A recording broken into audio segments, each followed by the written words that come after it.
Hello all. నేను మీ రచనా శృంగ వరకు. Welcome to Federal Telangana. ఇప్పుడు చిన్న తెలుగు సినిమా పరిస్థితి కొంచెం డేంజర్ జోన్‌లో పడినట్టనే చెప్పుకోవచ్చు. ఎందుకంటే ఒక పక్కన సింగిల్ స్క్రీన్ థియేటర్స్ డేంజరస్ జోన్‌లో పడ్డం, ఎగ్జిబిటర్స్ ఆల్‌మోస్ట్ ఆల్ ఒక వార్ క్రైని అనౌన్స్ చేయడం ఒక పక్క జరుగుతూ ఉంటే, ఇంకో పక్క పెద్ద సినిమాలు రిలీజ్ అవుతున్న సందర్భంలో చిన్న సినిమాలకసలు థియేటర్‌లే దొరకడం లేదు. సో, ఓవరాల్‌గా ఒక పక్క ఓటీటీలు, ఇంకో పక్కన పెద్ద సినిమాల రిలీజ్‌లు, ఇంకో పక్కన సింగిల్ స్క్రీన్స్‌కి దెబ్బ పడ్డం. ఇవన్నీ కూడా ఈ 3 యాస్పెక్ట్స్ చిన్న సినిమాల ఫ్యూచర్‌నయితే కొంత డిస్ట్రాయ్ చేసినటువంటి పరిస్థితి కనిపిస్తూ ఉంది. ఈ నేపథ్యంలో అసలు ఈ రిలీజ్‌లు ఎందుకు ఇదే టైంలో రిలీజ్ చేస్తున్నారు? ఈ కల్చర్ ఎక్కడి నుంచొచ్చింది? ఏమన్నా ఇది అడ్డుకునే పరిస్థితి ఉందా? చిన్న సినిమాకి ఏమన్నా భవిష్యత్తు ఉందా? లేదా? ఈ విషయాల గురించి మనతో మాట్లాడడానికి ఉన్నారు senior film critic Sarikonda Praveen Raj గారు. ప్రవీణ్ రాజ్ గారు నమస్తే. Welcome to Federal Telangana. నమస్తేనండి రచన గారు. నమస్తే. ఫస్ట్ ఆఫ్ ఆల్ చాలా థ్యాంక్స్ చెప్పుకోవాలి ఛానల్‌కి నన్ను పిలిచినందుకు. ఓకే. ప్రవీణ్ గారు. ఫస్ట్ మీరు చాన్నాళ్ళ నుంచి ఫిల్మ్స్ అన్ని చూస్తూ ఉన్నారు. ముఖ్యంగా చిన్న సినిమాలతో మీ ప్రయాణం చాలా ఉంది గాబట్టి, ఈ రిలీజ్ కల్చర్ అంది ఎప్పటినుంచో థియేటర్స్ ఉన్నప్పటికీ ఈ మధ్య ఎందుకు ఎక్కువ కనిపిస్తుంది? అంటే ఫస్ట్ ఆఫ్ ఆల్ అండి ఇక్కడ మనము అంటే ఎవ్వరిని కూడా కించపరచాల్సి అయితే నేను లేదు. అంటే ఒక స్మాల్ ఫిలిమ్స్ నుంచి పెద్ద ఫిలిమ్స్ వరకు చిన్న సినిమాలకు కూడా మనం ఛాన్సెస్ ఇవ్వాలి. పెద్ద సినిమాలకు కూడా ఆటోమేటిక్‌గా వాళ్ళకి రిలీజ్ డే రోజు వాళ్ళకంటూ వాళ్ళకొక కమిట్మెంట్ కానియండి, లేకపోతే థియేటర్స్ కానియండి, నెంబర్ ఆఫ్ థియేటర్స్ మనకు తెలంగాణ గాని, ఆంధ్ర కానియండి మనకి ఒక కౌంట్‌లెస్ థియేటర్స్ వాళ్ళకిస్తారనమాట. చిన్న సినిమాలకి ప్రాబ్లమ్ ఏంటి అనంటే వాళ్ళకి ఒక ఒక డిస్ట్రిబ్యూటర్స్ మీద ఆధారపడి ఉంటది మేడం గారు. ఎట్లా అనంటే ఇప్పుడు ఒక్కొక్క కంపెనీ వాళ్ళు ఏంటంటే వాళ్ళు కంప్లీట్ సినిమాస్ చూసిన తర్వాతనే వాళ్ళు సినిమా నైజాంలో రిలీజ్ చేయడానికి ఉంటుంది. అలాగే రిలీజింగ్ అనేది ఎప్పటినుంచో మనకు ఉందని అంటున్నారు కానీ ఇది ఎప్పటినుంచో లేదండి. మనకి లాస్ట్ 2015 నుంచి చూసుకుంటే సరైన కంటెంట్ కూడా ఎక్కడ రావట్లేదు. రిలీజింగ్ ఎందుకు చేస్తున్నారంటే మనకి ఎగ్జాంపుల్ మనకి ఒకప్పుడు వర్షం లేకపోతే కలేజా కానివ్వండి, లేకపోతే మంచి మంచి సినిమాలు కూడా రిలీజ్ అయినాయి. సో అప్పుడు చాలా మంది చూడని వాళ్ళు ఎగ్జాంపుల్ మన జగదేక వీరుడు కూడా తీసుకున్నాం. జగదేక వీరుడు మొన్నటి వరకు 35 ఇయర్స్ కంప్లీట్ పూర్తి చేసుకుంది. ఆ సినిమా ఒక కంప్లీట్ ఒక డైరెక్షన్ డిపార్ట్మెంట్ వాళ్ళకి కూడా దొరకని ప్రింట్ వాళ్ళు ఎక్కడో ఒక విజయవాడ లాంటి స్టేట్లోకి వెళ్ళి ఒక ప్రింట్ తెచ్చుకోవడము, వాళ్ళు అదే పనికి దానికి కంప్లీట్ ఒక వర్క్ చేసుకొని ప్లస్ ఇంకోటి అదేంటంటే ఒక కలర్ డిఐ కానీ చేయడం కానివ్వండి, సౌండ్ కానివ్వండి, ప్రతి ఒక్కటి వాళ్ళు వర్కౌట్ చేసి ఆ మూవీకి ఒక లాస్ట్ ఒక 10 డేస్ లేకపోతే 1 వీక్ కూర్చొని అదే ప్రాజెక్ట్ మీద వాళ్ళు కూర్చున్నారు అదే మూవీ మీద. ఎందుకు అనంటే అదొక ఒక విత్ కిడ్స్ చూసేది, విత్ ఫ్యామిలీ చూసి కూడా ప్రతి ఒక్కరు ఎంజాయ్ చేయగలుగుతారు ఆ మూవీ. ఎందుకంటే జగదేక్ వీరుడు అనేది ఒకప్పుడు ఒక సెన్సేషన్ మూవీ. అటు మన ఇళయరాజా కానివ్వండి, లేకపోతే రాఘవేంద్రరావు గారి డైరెక్షన్ కానివ్వండి, చిరంజీవి, శ్రీదేవి వాళ్ళ కాంబినేషన్ సీన్స్ కానివ్వండి, లేకపోతే ఆ సినిమా ఒకప్పుడు పెద్దవాళ్ళు చూశారు. 1991లో రిలీజ్ అయిన మూవీ ఇప్పుడు 35 ఇయర్స్ తర్వాత జనాలు చూసి అందరూ ఎలాగైతే ఎంజాయ్ చేస్తున్నారు, థియేటర్లో కూర్చున్నంతసేపు చాలా ఫీల్గా కూర్చొని ఎంజాయ్ చేస్తున్నారు. రిలీజ్ వల్ల పెద్ద సినిమాలకి చాలా ఎఫెక్ట్ పడుతుంది. ఎలాగానంటే ఇప్పుడు ఒక పాత సినిమాలు రిలీజ్ చేస్తున్నారు ఎందుకు అనంటే ఒక అకేషన్ అనేది ఉండాలి మేడం. ఫస్ట్ ఇక్కడ ఏంటంటే ఒక డైరెక్టర్ బర్త్డేనో, లేకపోతే హీరో బర్త్డేనో, లేకపోతే హీరోయిన్ బర్త్డేనో సంథింగ్ మూవీ ఒక యానివర్సరీ ఒక 10 ఇయర్స్ ఆర్ 15 ఇయర్స్ యానివర్సరీ ఉంటే ఓకే రిలీజ్ చేసుకోవచ్చు. కానీ ఇక్కడ మనకి ప్రాబ్లం ఏంటంటే ప్రతి వారం ఒక 2 మూవీస్ 3 మూవీస్ అన్ని ఎప్పుడో 10 ఇయర్స్ 5 ఇయర్స్ మూవీస్ రిలీజ్ చేస్తున్నారు. సో ఆ మూవీస్ జనాలు ప్రిఫర్ చేస్తున్నారు. కొత్త మూవీస్కి వచ్చేసరికి ఆడియన్స్ చూడట్లేదు. మెయిన్ ప్రాబ్లం ఇది. ఇక్కడే ప్రాబ్లం వచ్చేది జనాలతో ఇదే. ఎందుకు అనంటే అప్పుడు చూడలేదు కదా మేము ఈ మూవీ చూస్తాం. కొత్త మూవీస్ ఏంటంటే సరైన కంటెంట్ రావట్లేదు, మేము ఎందుకు చూడాలని క్వశ్చన్ చేస్తున్నారు ఆడియన్స్. ఇదే ప్రాబ్లం. ఇంకొకటి ప్రవీణ్ గారు, ఎందుకు కొత్త సినిమాల్లో ప్రమోషన్ పరంగా ఎందుకు ప్రేక్షకులను ఆకట్టుకోలేకపోతున్నాయి? కోట్ సినిమా అంటే నాని ప్రమోషన్స్ అనేదండి ఇప్పుడు ఎగ్జాంపుల్ మన మూవీ తీసుకుందాం. సంక్రాంతికి వస్తున్నాం. వెంకటేష్, అనిల్ రావుపూడి ప్రాజెక్ట్. అలాగే హిట్ 3, అలాగే కోర్ట్, రాబిన్ హుడ్ వీళ్ళ ప్రమోషన్స్ చూడండి మీరు. అసలు ఎలా అంటే డే 1 నుంచి తీసుకోండి ప్రమోషన్ అంటే రిలీజ్ డే వరకు కంటిన్యూగా వీళ్ళు ప్రమోషన్స్ చేసుకుంటూ వచ్చారు. కాలేజెస్ కానివ్వండి, అదర్ స్టేట్స్ కానివ్వండి, కంట్రీస్ కానివ్వండి, లేకపోతే ఇప్పుడు వాళ్ళ ప్రాబ్లం ఏంటనంటే రాబిన్ హుడ్ మూవీ కానివ్వండి, లేకపోతే సంక్రాంతికి వస్తున్నాం సినిమా కానివ్వండి, హిట్ 3 మూవీ కానివ్వండి, వాళ్ళ ప్రమోషన్స్ చూస్తున్నారు మీరు. ప్రతి చోట వాళ్ళు ప్రమోషన్స్ చేసుకుంటూ వచ్చారు. ఎందుకనంటే అలాగే వాళ్ళ మనం ఏమంటామనంటే ప్రమోషన్స్ ఆ విధంగా చేసుకుంటూ పోతుంటే ఆడియన్స్ లకు ఆ మూవీ రీచ్ అవుతుంది.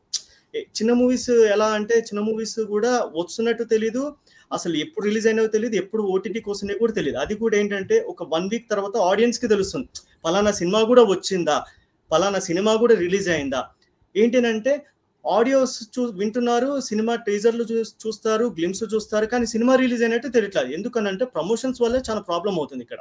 ప్రమోషన్స్ కరెక్ట్ చేస్తే పబ్లిక్లోకి రీచ్ అవుతుంది. కానీ రిలీజింగ్ ప్రమోషన్స్ చూడండి మీరు, పోస్టర్స్ కానివ్వండి, సోషల్ మీడియా కానివ్వండి, షేర్ కానివ్వండి, ప్రతి ఒక్కరు అసలు పలానా సినిమా రిలీజ్ అవుతుంది, ఈ సినిమా ఫిక్స్ అయిపోతున్నాం, దీనికే చూస్తాం, ఫస్ట్ డే ఫస్ట్ షో అన్నట్టు అదొక కొత్త సినిమా చూసినట్టు వాళ్ళు ఫీల్ చేస్తున్నారు. కొత్త సినిమాకి వచ్చేసరికి ఏంటంటే సరిగ్గా ప్రమోషన్స్ చేయట్లేదు కాబట్టి సినిమాలు ఆడియన్స్ రావట్లేదు. మెయిన్ ప్రాబ్లం అది. ఒకటి ఈ చిన్న సినిమాల ప్రమోషన్‌లో ఓన్లీ ఫైనాన్షియల్ ఫ్యాక్టర్ ఒకటే కారణమా? ఇంకేమన్నా కారణాలున్నాయా?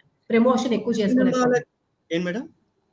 ఈ చిన్న సినిమాల ప్రమోషన్ విషయంలో ఎక్కువ డబ్బు పెట్టలేకపోవడం అది ఒకటే కారణమా? ఇంకేమన్నా కారణాలున్నాయా? బాగా ప్రమోట్ అది ఒకటి ఏంటంటే ప్రాబ్లం, మీరు అడిగిన క్వశ్చన్‌కి చిన్న సినిమాలైనా ఇప్పుడు 'కోర్ట్' లాంటి సినిమా తీసుకుందాం. 'కోర్ట్' లాంటి సినిమా తక్కువ బడ్జెట్ సినిమా తీసినా వాళ్ళు ఆడియన్స్‌లోకి రీచ్ అయింది. మంచి ఒక మౌత్ టాక్‌తో సినిమాకి వెళ్ళిపోయింది. ఎందుకంటే కథ బాగుంది, చిన్న సినిమా, యూత్ వైజ్‌గా కూడా చాలా బాగా కనెక్ట్ అయ్యారు. ఫ్యామిలీ ఆడియన్స్ కూడా చూసిన తర్వాత పదే మళ్ళీ ఒకసారి చూసిన వాళ్ళు కూడా 2-3 టైమ్స్ చూసిన వాళ్ళు ఆడియన్స్ కూడా ఉన్నారు. ఈరోజు ఎంత పెద్ద హిట్ అవుతుందో మీరు చూస్తున్నారు. చిన్న సినిమాలు బడ్జెట్ తక్కువ పెట్టినా కూడా వాళ్ళు క్వాంటిటీతో తీస్తున్నారు. అంటే ఒక క్వాలిటీ అనేది ఉంటుంది. ఒక ఎలాగానంటే థియేటర్స్ వాళ్ళకి దొరకట్లేదు. మెయిన్ థియేటర్స్ వల్ల వాళ్ళకి సినిమా రీచ్ కాలేకపోతుంది థియేటర్స్కి. అంటే ఆడియన్స్ కూడా తెలియట్లేదు పలానా రోజు రిలీజ్ అవుతుందని, అంటే పలానా టైంకి ఆడియన్స్ కూడా పలానా సినిమా రిలీజ్ అయిందా ఎప్పుడు అని క్వశ్చన్ అడిగే దీనికి వరకు వచ్చారు. మెయిన్ అదే. ఇప్పుడు సింగిల్ స్క్రీన్ థియేటర్స్ విషయానికి వద్దాం. సింగిల్ స్క్రీన్ థియేటర్స్ అన్నవి కొంత అఫోర్డబుల్ కాస్ట్ ఉంటాయి కాబట్టి చిన్న సినిమాలు రిలీజ్ అయ్యే క్రమంలో ఏది ఎక్కువ ప్లస్ అవుతుంది చిన్న సినిమాలకి? సింగిల్ స్క్రీన్ థియేటర్సా, మల్టీప్లెక్స్‌లా? ఇక్కడ పెద్ద సినిమా, స్మాల్ ఫిలిమ్స్, బిగ్ ఫిలిమ్స్ అనేది లేదు మేడం. ఇక్కడ ప్రాబ్లం ఏంటనంటే చిన్న సినిమాలు మన మల్టీప్లెక్స్ కన్నా సింగిల్ థియేటర్సే బెస్ట్. ఎందుకంటే సింగిల్ థియేటర్సే ఫుల్ అవుతాయి. మల్టీప్లెక్స్కి ఏంటనంటే రకరకాల షాపింగ్ మాల్స్ ఉంటాయి, రకరకాల స్క్రీన్స్ ఉంటాయి, రకరకాల మూవీస్ ఉంటాయి. ప్రతి ఒక్కరూ వస్తారు, ప్రతి ఒక్కరూ మనం అనుకుంటాం సినిమాకే వస్తున్నామేమో అనుకున్నాం. తీరా చూస్తే వాళ్ళు సినిమాకి రారు. ఎందుకనంటే ఒక షాపింగ్కి వెళ్ళొచ్చు, ఒకళ్ళేమో ఫుడ్ కోర్ట్కి వెళ్ళొచ్చు, ఒక్కొక్కరు రకరకాలుగా వెళ్తుంటారు. కానీ సింగిల్ థియేటర్ ఏంటంటే ఎక్కడ సింగిల్ థియేటర్ ఉన్నా కూడా జనాలు పేపర్లో కానివ్వండి, బుక్ మై షో చూడగానే తక్కువ రేట్ ఉంది కదా, అరే పలానా సింగిల్ థియేటర్కి వెళ్ళిపోదామని ఫిక్స్ అయిపోతారు. అది ఎస్పెషల్లీ మన ఫ్యామిలీ ఆడియన్సే ఫిక్స్ అవుతారు. మల్టీప్లెక్స్కి వెళ్ళాలని అంటే మల్టీప్లెక్స్లో టికెట్ కాస్ట్ ఎక్కువ, అంటే ఇంక్లూడింగ్ ట్యాక్సెస్తో కలిపి ఎక్కువ. సో మల్టీప్లెక్స్ కన్నా మేము సింగిల్ థియేటర్లో చూడడం బెస్ట్ కదా అని చెప్పి జనాలు ఆడియన్స్ ఫిక్స్ అవుతున్నారు. దానికి సింగిల్ మూవీస్కి, సింగిల్ మల్టీప్లెక్స్కి కానివ్వండి, సింగిల్ థియేటర్స్కి మల్టీప్లెక్స్కి డిఫరెన్స్ ఇదే. అంటే ఒక డిఫరెన్స్ మీకు ఆ రెండింటికి. కానీ ఇంకొకటి ప్రవీణ్ గారు, అదే ఆల్రెడీ చూసేసిన సినిమా ఈ రిలీజ్‌లకి వచ్చినప్పుడు చూసేసిన సినిమా స్టోరీ తెలుసు, ఓటీటీలో ఉన్నాయి, యూట్యూబ్‌లో ఉన్నాయి. అయినా సరే వాళ్ళు అక్కడ కాస్ట్ గురించి ఆలోచించట్లేదు కదా! మల్టీప్లెక్స్‌కి వెళ్ళడానికి కూడా. డబ్బు ఫ్యాక్టర్ అని మనం అనుకుంటే కరెక్టే. ఇప్పుడు మీరు అడిగింది లేదు. ఇప్పుడు చిన్న సినిమాలకి, పెద్ద సినిమాలకి మీరు అడిగారు ఇప్పుడు ఇంతవరకు బాగానే ఉంది. ఇప్పుడు రిలీజింగ్ మూవీస్కి ప్రాబ్లం ఏంటంటే అప్పుడు తక్కువ బడ్జెట్, తక్కువలో సినిమా తీసేశారు. ఇప్పుడు రిలీజింగ్ సినిమా చేస్తే థియేటర్స్లో టికెట్ ప్రైస్ తక్కువ పెడుతున్నారు. ఎగ్జాంపుల్ ఇప్పుడు మొన్న సినిమాలకి సింగిల్ థియేటర్స్లో 150-170 రూపీసే ఉంది. పర్లేదు, reasonable rates, we can enjoy, watch with family అనేసి వెళ్ళిపోతున్నారు ఫ్యామిలీ. కానీ మల్టీప్లెక్స్కి వచ్చేసరికి ఏంటంటే ఇప్పుడు కూడా కొన్ని మల్టీప్లెక్స్లలో 250, 295, 300 ఇంక్లూడింగ్ ట్యాక్స్తో కలుపుకుంటే మేము ఎందుకు వెళ్ళాలి అని, అందుకనే మల్టీప్లెక్స్కి వెళ్ళడం మానేసి సింగిల్ థియేటర్లో ఫిక్స్ అయ్యారు. సింగిల్ థియేటర్లు ఏంటంటే మనకి ఫుడ్ కానివ్వండి, లేకపోతే మూవీ కానివ్వండి, లేకపోతే మేనేజ్మెంట్ కానివ్వండి, లేకపోతే ప్రైస్ కానివ్వండి, ప్రతి ఒక్కటి మనకు అందుబాటులో ఉంటుంది. అంటే మనం కూర్చున్నంత సేపు సాటిస్ఫై అవుతాం. టికెట్ పెట్టినందుకు కూడా అరే పెట్టాం డబ్బు అని బయటకు వచ్చిన తర్వాత కూడా రిలాక్స్ అవుతాం అనమాట. అంటే ఎటువంటి మనకు టెన్షన్ ఉండదు, బాధపడం. ప్రతి సినిమా కూడా సింగిల్ థియేటర్లో మనం ఎంజాయ్ చేయగలుగుతాం. పెద్ద సినిమాలు అంటారా, పెద్ద సినిమాలు సింగిల్ థియేటర్ల కన్నా మల్టీప్లెక్స్కి వెళ్ళే వాళ్ళు చాలా మంది ఉంటారు. ఎందుకంటే వాళ్ళకి కావాల్సిన సౌండ్, కొందరు డాల్బీ అంటారు, కొందరు 4DX అంటారు. ఇప్పుడు కొత్త మల్టీప్లెక్స్లో కొత్త ఫార్మేట్స్ అన్ని ఇప్పుడు హైదరాబాద్ మల్టీప్లెక్స్లలో మనకి యాడ్ అయినాయి. ఏంటనంటే రానున్న రోజుల్లో ఒక టెక్నాలజీ అనేది హై టెక్నాలజీ. ఇప్పుడు ఎగ్జాంపుల్ మన A1 అనేది ఏదైతే వచ్చిందో అలాగే ఒక సౌండ్ సిస్టమ్ అనేది 5.1, 7.1 అలాగా సౌండ్ ఫార్మేట్ అనేది కొన్ని మల్టీప్లెక్స్లో మాత్రమే ఉంది. కాబట్టి డిపెండ్స్, అది కూడా RR మీద ఆధారపడి ఉంటుంది సినిమా. సింగిల్ థియేటర్స్ అయినా మల్టీప్లెక్స్ అయినండి. ఇప్పుడు మల్టీప్లెక్స్ కన్నా సింగిల్ థియేటర్లో కూడా సౌండ్ ఫెసిలిటీస్ చాలా బాగున్నాయి. ప్రాబ్లం అయితే లేదు. సింగిల్ థియేటర్లో కూడా మనం చూసి ఎంజాయ్ చేయొచ్చు. ఎందుకంటే టికెట్ ప్రైస్ కూడా తక్కువ ఉంది కాబట్టి సింగిల్ థియేటర్లు ఇప్పుడు కూడా జనాలు బంద్ ఉన్నందుకు చాలా మంది బాధపడుతున్నారు. ఎందుకు స్ట్రైక్ చేస్తున్నారు, ఎందుకు బంద్ చేస్తున్నారు, అవసరం ఏంటి, మాకు సింగిల్ థియేటర్లే కావాలని ఫ్యామిలీ ఆడియన్స్ ఇప్పుడు బయట టాక్ ఇది. ఓకే. ఇంకొకటి ఇప్పుడున్న పరిస్థితుల్లో సింగిల్ సినిమాలకి అదే ఈ చిన్న సినిమాలకి ఏవైతే ఉన్నాయో వాటికి థియేటర్ స్కోప్ తగ్గిపోతూ ఉన్న క్రమంలో వాటిని ఓటీటీలకు పరిమితం అయితే చిన్న సినిమాలు వాటికొచ్చే లాభ నష్టాలు ఏమున్నాయి అనుకుంటున్నారు? లాభ నష్టాలు అంటే థియేటర్ రిలీజ్ కాకుండా చిన్న సినిమాలు డైరెక్ట్‌గా ఓటీటీ రిలీజ్ అవ్వడం వల్ల ఎందుకంటే మధ్యలో చాలా మీరన్నట్టు రీ రిలీజ్ మీకు ఇక్కడ ప్రాబ్లమ్స్ మేడం ఉంటాయి కదా! ఓటీటీకిను మీకు డైరెక్ట్ థియేటర్స్ కి డిఫరెన్స్ ఏంటంటే ఓటీటీకి రిలీజ్ చేస్తే ఎంతమంది చూస్తే అంతమందికి ఎంతమంది వ్యూస్ ఉంటే అంత అమౌంట్ మీకు వస్తుంది. ఇక్కడ మీకు ఓటీటీ డైరెక్ట్ ఎందుకు రిలీజ్ చేస్తారని అంటే చాలా మంది ఓటీటీలోనే చూసే ఒకటి ఓటీటీకి ఫిక్స్ అయ్యే మూవీస్ కూడా కొన్ని ఉంటాయి, థియేటర్లో రిలీజ్ చూసే సినిమాలు కొన్ని ఉంటాయి.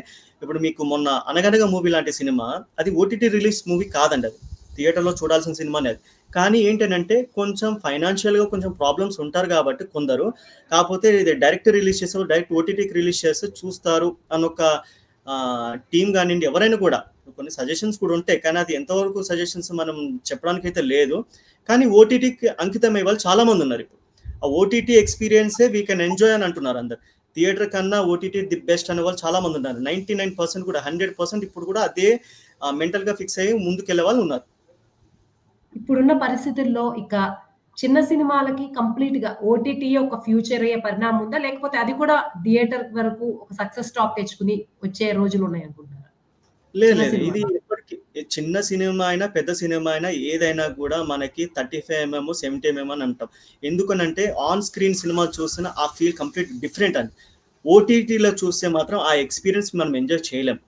మనం ఇప్పుడు ఒక్కొక్కరు ఇప్పుడు లో class, middle class, high class అని అంటాం. ఒక 3 టైప్స్ ఆఫ్ క్లాసెస్ ఉంటాయి. ఇక్కడ ఎలా అంటే హై క్లాస్ వాళ్ళు ఇంత రేట్ అయినా పెట్టి మేము చూస్తాము. మిడిల్ క్లాస్ వాళ్ళు ఏంటంటే ఇంత రేట్ పెట్టాలి అవసరమా. లో క్లాస్ ఏంటంటే ఒక రోజు అంతా కష్టపడితే ఆ మూవీకి వెళ్ళి డబ్బు పెట్టాలి, మాకేంటి లాభం అని అడిగిన వాళ్ళు కూడా ఉన్నారు ఇప్పుడు. సో అట్లా దీన్ని ప్రాబ్లం ఏంటిదని అంటే ఇక్కడ ఓటీటీ అంకితం అని అంటే థియేటర్లు ఇంకా దేనికి మేడం, ఇంకా ఇన్ని కోట్లు పెట్టి సినిమా తీస్తే హై బడ్జెట్లు, ఇప్పుడు ఒక సినిమా కాదు, రెండు సినిమాలు కూడా కాదు, రోజుకి ఎన్నో షూటింగ్స్ జరుగుతున్నాయి, కొన్ని మనకి 100 కోట్ల ప్రాజెక్టులు జరుగుతున్నాయి. అలాంటిది ఓటీటీ మేము చూస్తాము, ఓటీటీకి ఎప్పుడు వచ్చినా పర్లేదు అని అనుకుంటే ఇంకా థియేటర్లో రెంటల్స్ ఎలాగానండి, మెయింటెనెన్స్ ఎలాగానండి, లేకపోతే వాళ్ళకి వచ్చిన మంత్లీ ఎలా రెవెన్యూ కానివ్వండి, ఏ విధంగా వాళ్ళు కవర్ చేసుకుంటారని మీరు చెప్పండి. ఎగ్జాక్ట్‌లీ. అంటే ఇప్పుడు మల్టీప్లెక్స్‌లోనే కదా ఎక్కువ రీ రిలీజ్‌లు అయ్యేది మల్టీప్లెక్స్‌లోనే. అవును. సింగిల్ స్క్రీన్ అంటారు. ఇక ఏది సినిమా లేకపోతే అప్పుడు రీ రిలీజ్ చేస్తున్నారు. ఈ నేపథ్యంలో మల్టీప్లెక్స్‌ల కోణం నుంచి చూస్తే చిన్న సినిమాలు సక్సెస్ అవుతాయనే నమ్మకం లేకపోవడం వల్ల రీ రిలీజ్‌లు చేస్తున్నారా? లేకపోతే అది కూడా ఎక్కువ రెవెన్యూ తెస్తది కాబట్టి చేస్తున్నారా? కొందరు కారణం ఏంటి? ఏంటంటే ఇప్పుడు రీ రిలీజింగ్ వల్ల కొత్త సినిమాలకి చాలా ఎఫెక్ట్ పడుతుంది మేడం. చిన్న సినిమాల రోజున పెద్ద పెద్ద హీరో సినిమాలు కూడా రిలీజ్ అవుతున్నాయి. ఇప్పుడు ఎగ్జాంపుల్ చిన్న సినిమాల టైంలో మన వర్షం లాంటి సినిమా రిలీజ్ అయింది అనుకోండి, చిన్న సినిమాలకి థియేటర్స్ దొరకట్లేదు. పెద్ద సినిమాలకి ఎందుకు వెళ్తున్నారు అని అంటే కొందరు ఫ్యాన్స్ పరంగా వెళ్తారు, కొందరు హీరోయిన్ ఫ్యాన్స్గా వెళ్తారు. ఏంటంటే ఈ సినిమా కల్ట్ అన్నట్టు వెళ్ళిపోతున్నారు. కానీ మనం ఆ 2 గంటల సేపు కూర్చున్నంత సేపు థియేటర్లో కూడా కనీసం ఈ సినిమా అయినా చాలా ఎంజాయ్ చేస్తాము, ఎలాగో కొత్త సినిమాలు రావు, సరైన కంటెంట్ రాదు అనొక రూపంలోనే వీరు వెళ్తున్నారే. కానీ అరే మనకి కనీసం రీ రిలీజ్ పక్కన పెట్టేసి కొత్త సినిమాకి కూడా వెళ్ళి చూసి మనం ఎంజాయ్ చేద్దాం, ఏంటి అసలు స్టోరీ ఏంటి అనేది మనం వెళ్తేనే కానీ తెలిసేది. పోస్టర్ చూసేస్తారు, టీజర్లు చూసేస్తారు, ట్రైలర్ రిలీజ్ చూసేసిన మాత్రాన ఇది మెంటల్గా ఫిక్స్ అవ్వకూడదు. నేను ఎవరికైనా ఫ్యామిలీ ఆడియన్స్కి నేను ఇదే చెప్తాను ఇక్కడ నుండి, ఎవ్వరు కూడా ట్రైలర్లు, టీజర్లు, గ్లిమ్స్లు చూసి సినిమాకి మెంటల్గా ఫిక్స్ అయిపోతున్నారు. ఇది వద్దు, మనం చూడకూడదు అని అనుకుంటారు. కొందరు ఉన్నారు అలాంటి వాళ్ళు, కానీ అలా ఉండకూడదు. సినిమా రిలీజ్ అయినప్పుడు ఇక్కడ మెయిన్ ప్రాబ్లం ఏంటంటే ఫ్యామిలీకి సరైన టైం దొరకదు. వాళ్ళకి దొరికేది ఎప్పుడు వీకెండ్ ఎప్పుడు, అది ఓన్లీ సాటర్డే సండే మాత్రమే ఫ్యామిలీతో మేము ఎంజాయ్ చేస్తాం. సినిమాలకు మేము పోమని ఫిక్స్ అయిపోయారు కాబట్టి కొందరు ఇది ఫ్యాన్స్ మాత్రమే చూస్తారు రీ రిలీజ్ మూవీ, ఫ్యామిలీస్ చూడరు మేడం. నేను ఇది చాలా అబ్జర్వ్ చేశాను. ఫ్యాన్స్ మాత్రమే చూస్తారు, ఫ్యామిలీస్ ఇప్పటివరకు అయితే ఎవరు కూడా రీ రిలీజింగ్ ఎందుకు చూడరానంటే మేము ఆల్రెడీ చూసేసాము, మాకేంటి అని క్వశ్చన్ అడిగే వాళ్ళు ఉన్నారు. అందుకనే రీ రిలీజ్ మూవీస్ కూడా ఓన్లీ ఫ్యాన్స్ వరకే అంకితం అయిపోయాయి, ఫ్యాన్స్ మాత్రమే చూస్తారు. ఈ కలెక్షన్స్ కూడా ఏంటంటే వాళ్ళ కొన్ని ప్రాబ్లమ్స్ అనేది కూడా సార్ట్ అవుట్ అయిపోతాయి. థియేటర్ రెంటల్స్ వెళ్ళిపోతాయి, కానీ ఒక షో మాత్రమే. కానీ మిగతా 4 షోలు, 3 షోలు ఏవైతే సింగిల్ థియేటర్స్ ఉన్నాయో, సో వాళ్ళకి ఎలా వర్కౌట్ అవుతది? ఇది నా క్వెషనే కాదు. ఎవరి క్వెషన్ అయినా కూడా కానీ. ఇప్పుడు సింగిల్ థియేటర్స్‌లో ఉన్నంత మజా మల్టీప్లెక్స్‌లో రాదు. మీరెందుకనంటే అదొక సైలెంట్. మాస్, క్లాస్ ఇది కంప్లీట్ వేరు. క్లాస్ అండ్ మాస్ కంప్లీట్ వేరు. ఈ రోజుల్లో గూడా మల్టీప్లెక్స్‌లలో గూడా మాస్ ఆడియన్స్ వస్తున్నారు. వాళ్ళు కూడా ఎంజాయ్ చేస్తున్నారు. కానీ మాస్ ఆడియన్స్ మాకు సింగిల్ థియేటర్‌లే కావాలి అని అడిగేవాళ్ళు కొందరున్నారు. కొందరేంటి మాకు సైలెంట్‌గా సినిమా చూడాలని కొందరున్నారు. ఇంకోళ్ళేంటంటారంటే మాకు వద్దే వద్దు మేము రీరిలీజింగ్ చూస్తామని కొందరున్నారు. సో ఇట్లా 3 టైప్స్ ఆఫ్ అంటే ఒక సెక్షన్ లాగా ఫిక్స్ అయ్యారనమాట. ఒక 4-5 సెక్షన్స్ కింద. సో అందుకనే మనకి ఇక్కడ ప్రాబ్లమ్ ఏమవుతుంది? ప్రతి వీక్ ఒక 2-3 మూవీస్ మనకి మంత్‌కి ఒక 4 వీక్స్ ఉన్నాయనుకోండి. 2-3 ఫిలిమ్స్ ఎప్పుడో 10 ఇయర్స్, 5 ఇయర్స్ మూవీస్ రిలీజ్ ఎందుకు చేస్తున్నారంటే దాన్ని మళ్ళా వాళ్ళు కంప్లీట్‌గా కలరింగ్ కానివ్వండి, లేకపోతే సౌండ్ కానివ్వండి, మంచి కలర్ బాగా ఒక ఫార్మాట్ కిందకి చేసి ఒక థియేటర్ డిజిటల్ స్క్రీన్ సైజ్ బట్టి వాళ్ళు వర్క్ చేస్తున్నారు మూవీకి. ఎందుకనంటే ఆడియన్స్ చూస్తారు, ఎలాగో కంటెంట్ రాదు. వాళ్ళ మీద వాళ్ళకు కూడా నమ్మకం ఉండకపోవచ్చు. ఎందుకంటే ఈ సినిమా రిలీజ్ చేస్తే చూస్తారో చూడరో, అప్పటి వరకు ఈ సినిమా రిలీజ్ చేస్తే కనీసం మేమున్నాము అన్నట్టు ఒక నమ్మకంతో వాళ్ళు వెళ్తున్నారు అంతే. దానివల్ల కూడా నష్టపోయే వాళ్ళు ఉన్నారు థియేటర్స్ వాళ్ళు. ఓకే. ప్రవీణ్ రాజ్ గారు, వన్ ఫైనల్ క్వెషన్. ఇప్పుడున్న పరిస్థితుల్లో చిన్న సినిమా రీ రిలీజ్‌లో ఈ పెద్ద హీరోల సినిమాల గట్టి పోటీని తట్టుకోవాలంటే ఎలాంటి స్ట్రాటజీస్‌తో కంటెంట్ పరంగా కావచ్చు, ప్రమోషన్ పరంగా కావచ్చు ముందుకు రావాలనుకుంటున్నారు? ఇప్పుడు పెద్ద సినిమాలు అంటారా? ఇప్పుడు ఎగ్జాంపుల్ మన పవన్ కళ్యాణ్ కానివ్వండి, చిరంజీవి కానివ్వండి, బాలకృష్ణ కానివ్వండి, వాళ్ళ సినిమాలు ఎలాగనంటే ఆటోమేటిక్గా సోషల్ మీడియా ఒకప్పుడు వేరుండే. సోషల్ మీడియా ఇప్పుడు ఎలా ఉందంటే చాలా అలర్ట్‌గా ఉన్నారు ఫ్యాన్స్. ఏదైనా ఒక చిన్న పోస్టరు మనము అప్డేట్ కానివ్వండి, లేకపోతే కమింగ్ సూన్ అని ఎవరైనా ఏదైనా పెడితే ప్రొడక్షన్ నుంచి జనాలు చాలా అలర్ట్ ఉంటున్నారు. తర్వాత ప్రమోషన్స్ అంటారా? ప్రమోషన్స్ కొందరు డిపెండ్స్ ఆన్ బడ్జెట్ మీద కూడా చేసేవాళ్ళు ఉంటారు. చిన్న సినిమాలు అంటారా? ప్రతి చోటకెళ్ళి ప్రమోషన్ చేయాలంటే చిన్న సినిమాలు కూడా కొంచెం బడ్జెట్ తట్టుకోలేకపోతున్నారు. చాలా సినిమాలు చాలా తక్కువ. అంటే కంటెంట్ మీద ఆధారపడి ఉంటుంది. అంటే జనాలు కంటెంట్ బాగుంటేనే ఆడియన్స్ వచ్చి చూస్తారు. ఆటోమేటిక్‌గా అదే మాకు పెద్ద ఒక బూస్ట్ అనుకుంటారు. పెద్ద సినిమాలకి ఏంటంటే ఆటోమేటిక్‌గా మా హీరో, హీరోయిన్ కానీ, డైరెక్షన్ కానీ, మ్యూజిక్ కానివ్వండి, ఈ 4 పెద్ద ఒక ప్రమోషన్స్ కింద చూసుకుంటారనమాట. ఆడియో ఒక సాంగ్ రిలీజ్ చేస్తే ఆటోమేటిక్‌గా ట్రెండింగ్‌లో ఉంటున్నాయి ఈ రోజుల్లో. అలాగే థియేటర్స్‌కి వచ్చి సినిమాలు చూడండి అంటే మాత్రం జనాలు మనకి లాక్‌డౌన్ చాలా బాగా ఒకటి బాగా చేసింది మేడం. అందరికి మీకు బాగా తెలుసు అనుకుంటా. లాక్‌డౌన్ అలవాటు చేసింది ఏంటి? ఓటీటీ అలవాటు చేయడం వల్ల 100% ఇప్పుడు కూడా థియేటర్స్‌కి ఎవరు వచ్చి సినిమాలు చూడట్లేదు. ఈవెన్ పెద్ద సినిమాలకి పెద్ద తమిళ్‌లో చూడండి మీరు. తమిళ్‌లో ఫ్యాన్సే కాదు, ప్రతి ఒక్కరు పోయి థియేటర్లు హౌస్‌ఫుల్ చేస్తున్నారు. కానీ మన దగ్గరకు వచ్చేసరికి సింగిల్ థియేటర్లు, మల్టీప్లెక్స్‌లు కూడా ఫుల్ కావట్లేదు. Maximum percentage single theatres 60%, 70% full అవుతున్నాయి. అది కూడా ఏంటి? మార్నింగ్ షో వరకే.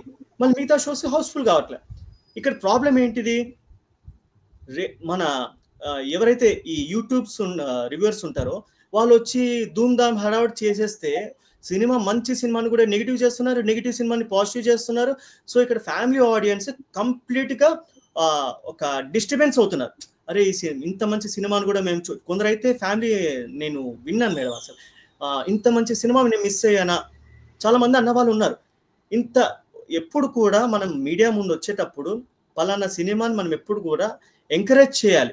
ఆడియన్స్‌కి మనము పలానా సినిమా బాగుంది, మీరు రండి కంప్లీట్‌గా విత్ ఫ్యామిలీ, విత్ కిడ్స్ వచ్చి చూడండి. ఈ సినిమా మీరు చూస్తే మీరు పెట్టిన డబ్బుని మీరు ప్రతి ఒక్కరు సాటిస్ఫై అవుతారు అని 100% భరోసా ఇస్తే ఏ సినిమాకైనా వస్తారు. ఇప్పుడు చూడండి మన హిట్ 3 కానివ్వండి, కోర్టు మూవీ కానివ్వండి, లేకపోతే రాబిన్ హుడ్ కానివ్వండి, ఏ సినిమా తీసారు సంక్రాంతికి వస్తున్నాం కానివ్వండి, ఫ్యామిలీ ఇలా 4 సినిమాలకు హౌస్‌ఫుల్ అయ్యారు. మిగతా సినిమాలు ఎవరు ఆడియన్స్ చూడట్లేదు. అండ్ ఎందుకు రావట్లేదు ఏంటి అసలు? ప్రతి ఒక్కరు కంటెంట్, ప్రతి ఒక్కరు డైరెక్టర్ మీద ఆధారపడి ఉంటారు, ప్రతి ఒక్కరు రైటర్ మీద ఆధారపడి ఉంటారు, ప్రతి ఒక్కరు కాస్టింగ్ మీద ఆధారపడి ఉంటారు, ప్రతి ఒక్కరు ఇప్పుడు ఈ రోజులు ఇది ఫ్యామిలీయా, అడల్ట్సా, బోల్డ్ సీన్సా లేకపోతే ఏంటని ప్రతి ఒక్కరు దాని మీద ఒక మెంటల్‌గా ఈ రోజు రేపు చిన్న పిల్లలు కూడా చాలా తెలివితో ముందుకెళ్తున్నారు మేడం గారు. ఎలాగనంటే మమ్మీ ఈ సినిమా బాగుంది, డాడీ ఈ సినిమా బాగుంది అని ప్రతి ఒక్కరు ఈ రోజు రేపు పెద్దోళ్ళకి చిన్నపిల్లలు చెప్పాల్సి వచ్చిన పరిస్థితి వచ్చింది. ఈ సినిమా చాలా బాగుందంటే ఈ సినిమాకి వెళ్దాం, ఈ థియేటర్లో చూద్దాం. అది కూడా వీకెండ్లో కూడా ఇప్పుడు ఈ మధ్య వచ్చిన సింగిల్ మూవీ లాంటి శ్రీ విష్ణు మూవీ, ఆ సినిమా ఒక్కటే హౌస్ఫుల్ అయింది మేడం. అది కూడా ఏంటంటే మార్నింగ్ షో చూసిన తర్వాత జనాలు మౌట్ ఆఫ్ చెప్పడం వల్ల సింగిల్ థియేటర్స్ హౌస్ఫుల్ అయినాయి ఈ హైదరాబాద్ థియేటర్స్లో. అలాగే చిన్న బడ్జెట్ అయినా కామెడీ అయినా జనాలు, నేను చూసా కాబట్టి నేను చెప్తున్నాను, థియేటర్లో కూర్చున్నంతసేపు ప్రతి ఒక్కరు నవ్వుకొని ఎంత బాగా ఎంజాయ్ చేస్తున్నారంటే నాకంటూ ఒక డౌట్ ఉంది, ఎప్పుడు మనం ఇలాంటి ఎప్పుడు ఇలాగ ఎంజాయ్ చేస్తాం, ఎప్పుడు నవ్వుతుంటాం, ఎప్పుడు ఇలాంటి కంటెంట్ వస్తుంది, ఒక కామెడీ కానీ ఫ్యామిలీ కానీ. సంక్రాంతికి వస్తున్నాం లాంటి సినిమా చూడండి మీరు, ఎంత పెద్ద ప్రమోషన్ చేశారు, ఎంత పెద్ద సక్సెస్ అయింది. హిట్ నాని మూవీ చూడండి, ఎన్ని స్టేట్స్కి వెళ్ళారు, ఎన్ని కంట్రీస్కి వెళ్ళారు, ఎంత గట్టి ప్రమోషన్ చేశారు.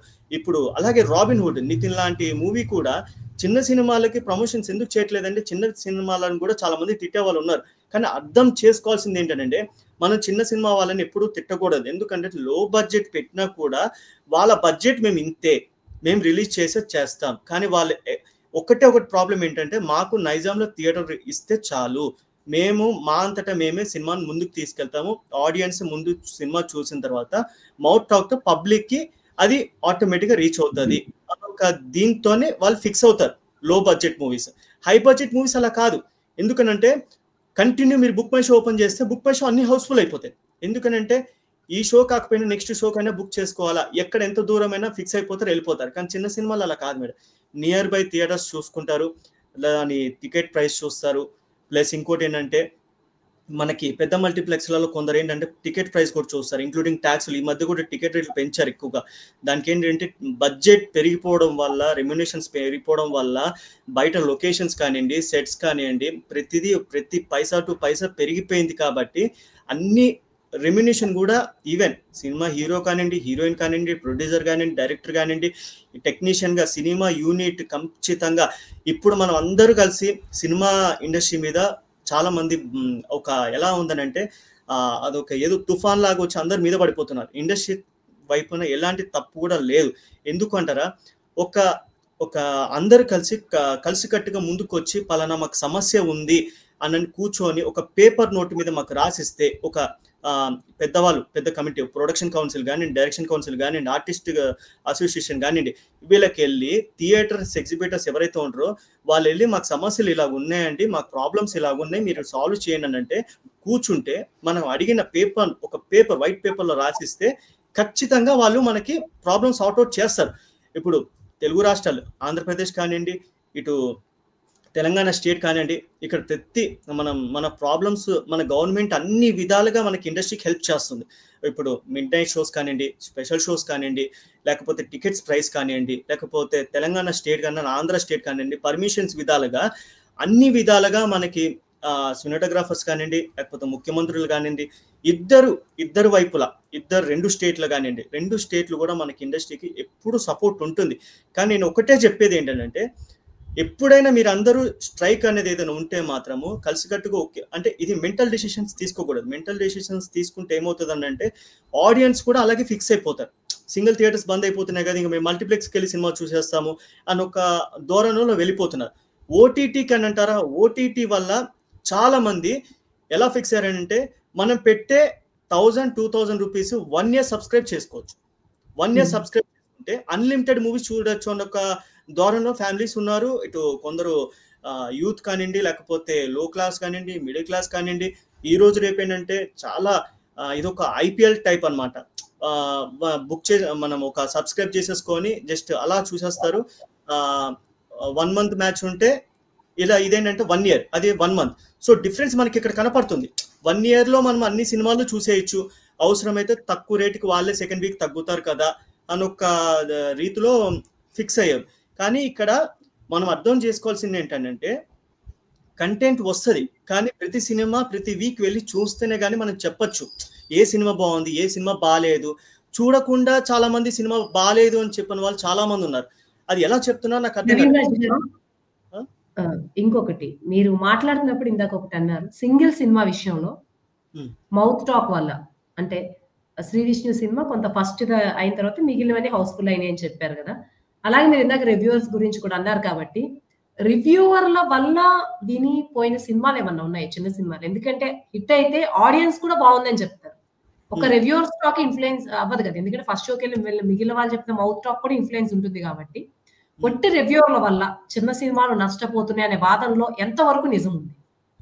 ఇప్పుడు మేడం ఇక్కడ ఎలా ఉందని అంటే కొందరు ఒక ఏ సినిమా చూసినా ఫస్ట్ డే రివ్యూవర్స్ వచ్చి మనము ఒక మన ఏమంటారు దాన్ని ఒక జెన్యూన్ టాక్ చెప్పే వాళ్ళు కొందరు ఉంటారు. 100% చాలా తక్కువ మంది ఉంటారు. జెన్యూన్గా చెప్పని వాళ్ళు చాలా ఎక్కువ మంది ఉంటారు. సినిమా ఎప్పుడు కూడా ఒక మనకి ఎమోషన్గా ఉండే సినిమాలు తక్కువ ఉంటాయి, ఫ్యామిలీ సెంటిమెంట్ సినిమాలు చాలా తక్కువ ఉంటాయి, ఫ్యామిలీతో వచ్చే సినిమాలు కొన్ని తక్కువ ఉంటాయి. అలాగే ప్రతి సినిమాను కూడా మనం ఏం చెప్పాలనుకుంటున్నానంటే నేను సినిమా ఒకటే పాయింట్ మీడియా ముందుకు వస్తే కూడా ఎవరైనా కూడా ఈ సినిమా మీరు విత్ ఫ్యామిలీ వచ్చి చూడండి, ప్రతి ఒక్కరూ ఎంజాయ్ చేస్తారు. ఎవరైనా చూడని వాళ్ళు ఉన్నా కూడా మీరు ఎవరికైనా రివ్యూస్ కానివ్వండి, రేటింగ్స్ కానివ్వండి, ఏది కూడా చూడకూడదని ముందు డే 1 నుంచి ప్రతి ఒక్కరు చెప్పుకుంటూ వస్తున్నారు. కానీ మనకి కొన్ని ఒక స్పెషల్ షోస్ ప్రీమియర్ షోస్ అయిపోగానే జనాలు సోషల్ మీడియాలో చాలా అలర్ట్ అయిపోవడం వల్ల థియేటర్స్కి ఎవరు రావట్లేదు. ఈవెన్ బుక్ మై షోలో టికెట్లు బుక్ చేసుకుని కూడా టికెట్లు క్యాన్సిల్ చేసుకునే వాళ్ళు ఉన్నారు మేడం. మెయిన్ రీజన్ ఇదే. బికాజ్ ఆఫ్ ప్రీమియర్ షోస్ ముందు వచ్చే రివ్యూస్ అంతే కదా? మెయిన్ ఇదే. Okay, thank you Praveen Raj గారు. ఓవరాల్ గా చిన్న సినిమా ఎదుర్కొంటున్నటువంటి అన్ని సమస్యల గురించి విత్ ఇంక్లూడింగ్ రీ రిలీజ్ కావచ్చు, రివ్యూస్ కావచ్చు, ప్రమోషన్ పరంగా కావచ్చు, చాలా విషయాలు చాలా ఇన్ఫర్మేటివ్ గా మాట్లాడినందుకు, ఇంత చక్కటి ఇంటర్వ్యూలో పార్టిసిపేట్ చేసినందుకు thank you so much Praveen గారు. Thank you.